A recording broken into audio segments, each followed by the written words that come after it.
Halo semuanya, perkenalkan saya Rahma Yuniar, NIM 31070007231018. Saya dari Prodi Digital Neuropsikologi Batch 5.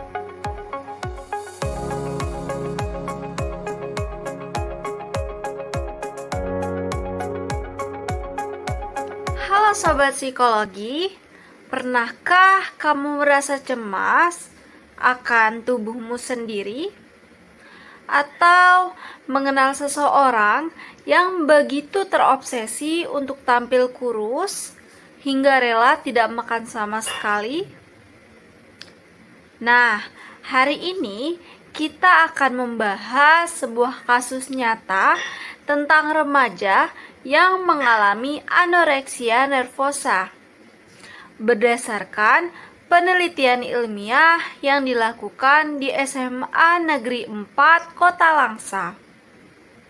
Kita akan mengulas gangguan ini dari 4 pendekatan psikologi, yaitu psikoanalisis, behavioristik, humanistik, dan kognitif.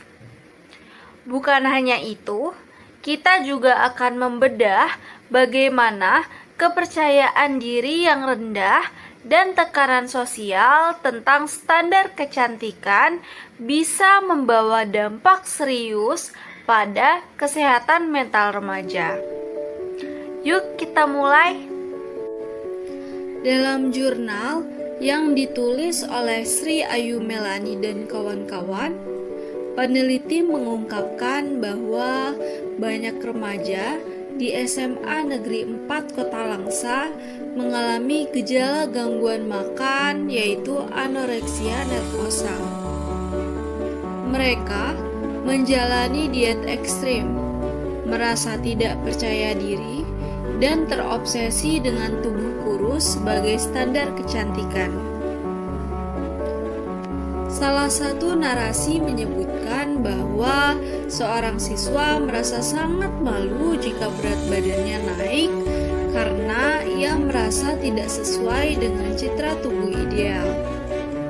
Bahkan, ada siswa yang ingin menjadi pramugari dan takut gagal hanya karena bentuk tubuhnya tidak kurus. Perasaan ini memicu mereka untuk membatasi makan, melewati sarapan, menghindari makanan berat, dan bahkan mengalami gangguan pencernaan karena kebiasaan tersebut.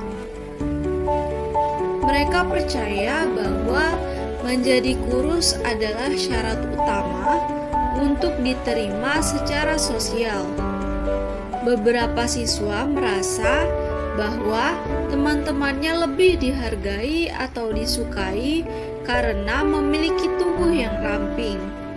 Akibatnya, mereka menolak makanan, menghindari aktivitas sosial yang melibatkan makan bersama, dan bahkan mulai memaksakan diri berolahraga secara berlebihan. Secara statistik, dari 152 siswa yang diteliti, 44% mengalami anoreksia nervosa tingkat sedang. 51%-nya memiliki kepercayaan diri rendah hingga sedang. Beberapa siswa melaporkan pernah mengalami pingsan di sekolah karena menolak makan.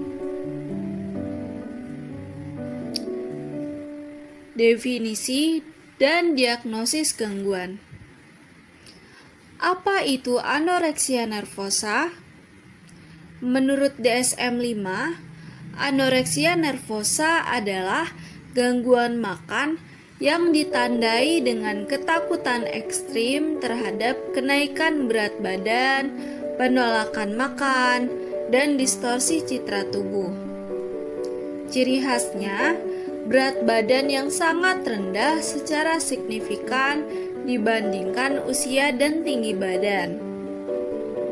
Ketakutan intens terhadap kenaikan berat badan. Pandangan diri yang salah terhadap bentuk dan ukuran tubuh. dan amenorrhea atau berhentinya menstruasi pada remaja perempuan. Gangguan ini tidak hanya bersifat fisik, tapi juga sangat psikologis. Orang yang menderita anoreksia seringkali tidak menyadari bahwa berat badannya sudah jauh di bawah normal dan tetap merasa gemuk. Dalam kasus ini, anoreksia berkaitan erat dengan kepercayaan diri. Hasil penelitian menunjukkan hubungan negatif yang signifikan antara rendahnya kepercayaan diri dengan tingginya gejala anoreksia. Artinya, semakin rendah rasa percaya diri seseorang, semakin besar kemungkinan ia mengalami anoreksia. Analisis dengan 4 pendekatan psikologis. Yang pertama, psikoanalisis dari Sigmund Freud. Fokusnya adalah konflik bawah sadar. Analisisnya, dalam pendekatan ini, anoreksia dianggap sebagai hasil dari konflik batin yang tidak disadari. Remaja mungkin merasa tertekan oleh ekspektasi orang tua atau masyarakat, dan perilakunya menolak makan bisa menjadi bentuk kontrol atas tubuh mereka sendiri. Mereka ingin menunjukkan kemerdekaan dari tekanan luar dengan mengendalikan satu-satunya hal yang bisa mereka atur, yaitu berat badan. Kelebihan dari pendekatan ini adalah membantu memahami latar belakang emosional dan trauma yang mendalam. Kelemahan dari pendekatan ini adalah terapi ini bersifat jangka panjang dan sulit dibuktikan secara ilmiah. Selanjutnya adalah pendekatan behavioristik dari Bev Skinner. Fokusnya adalah stimulus dan respon. Analisis kasusnya dalam perspektif behavioristik adalah perilaku menolak makan dipelajari dari lingkungan. Misalnya, jika seorang remaja mendapatkan pujian karena tubuhnya kurus, maka ia cenderung mengulang perilaku tersebut. Diet ekstrim menjadi kebiasaan karena diperkuat oleh respon positif dari lingkungan seperti pujian, perhatian, atau rasa diterima. Kelebihannya adalah praktis dan dapat diukur. Kelemahan dari pendekatan ini adalah kurang memperhatikan emosi dan pikiran internal. Selanjutnya adalah pendekatan ketiga, yaitu kognitif dari Aaron Temkin-Beck. Fokusnya adalah pikiran irasional. Analisis dari kasus tersebut adalah remaja dengan anoreksia mengalami distorsi kognitif seperti jika saya gemuk, saya tidak disukai, atau saya hanya berharga jika saya kurus. Terapi kognitif bertujuan untuk mengidentifikasi pikiran-pikiran negatif ini dan menggantinya dengan pola pikir yang lebih sehat dan realistis. Kelebihan dari pendekatan ini adalah pendekatan berbasis bukti yang sangat efektif dalam jangka pendek. Kelemahannya adalah memerlukan partisipasi aktif dari klien. Selanjutnya adalah pendekatan keempat, yaitu humanistik dari Carl Rogers. Fokus pendekatan ini adalah penerimaan dan aktualisasi diri. Analisis kasus dari pendekatan ini adalah anoreksia dipandang sebagai akibat dari kurangnya dukungan emosional dan penerimaan tanpa syarat. Remaja merasa tidak dicintai apa adanya dan harus sempurna untuk diterima. Terapi berpusat pada klien memberikan ruang aman untuk mengekspresikan perasaan, mengeksplorasi identitas, dan membangun self-worth. Kelebihan dari pendekatan ini adalah meningkatkan empati, hubungan terapeutik yang kuat. Kelemahannya dari pendekatan ini adalah kurang terstruktur untuk kondisi klinis yang akut.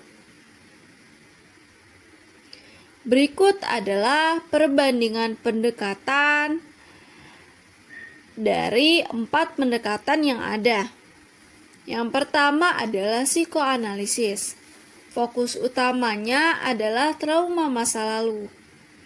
Kelebihannya, dalami akar masalah psikologis. Kelemahannya adalah terlalu panjang dan subjektif. Pendekatan yang kedua adalah behavioristik. Fokus utamanya adalah perilaku belajar. Kelebihannya, praktif dan aplikatif. Kelemahannya, abaikan pikiran dan perasaan. Pendekatan yang ketiga adalah kognitif. Fokus utamanya adalah pikiran negatif. Kelebihannya, bukti klinis kuat.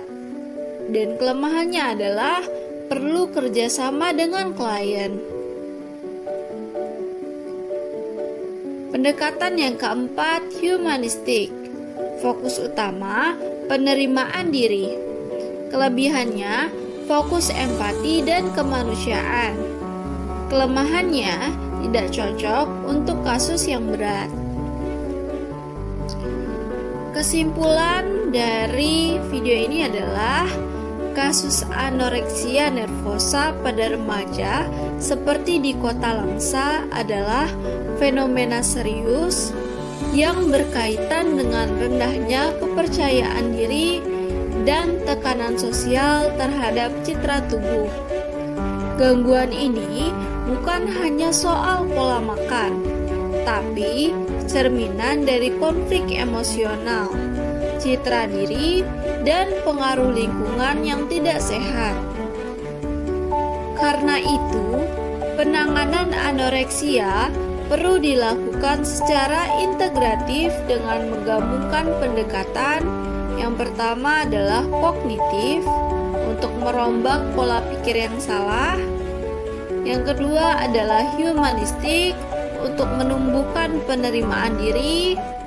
Yang ketiga adalah behavioristik untuk mengubah kebiasaan makan yang tidak sehat.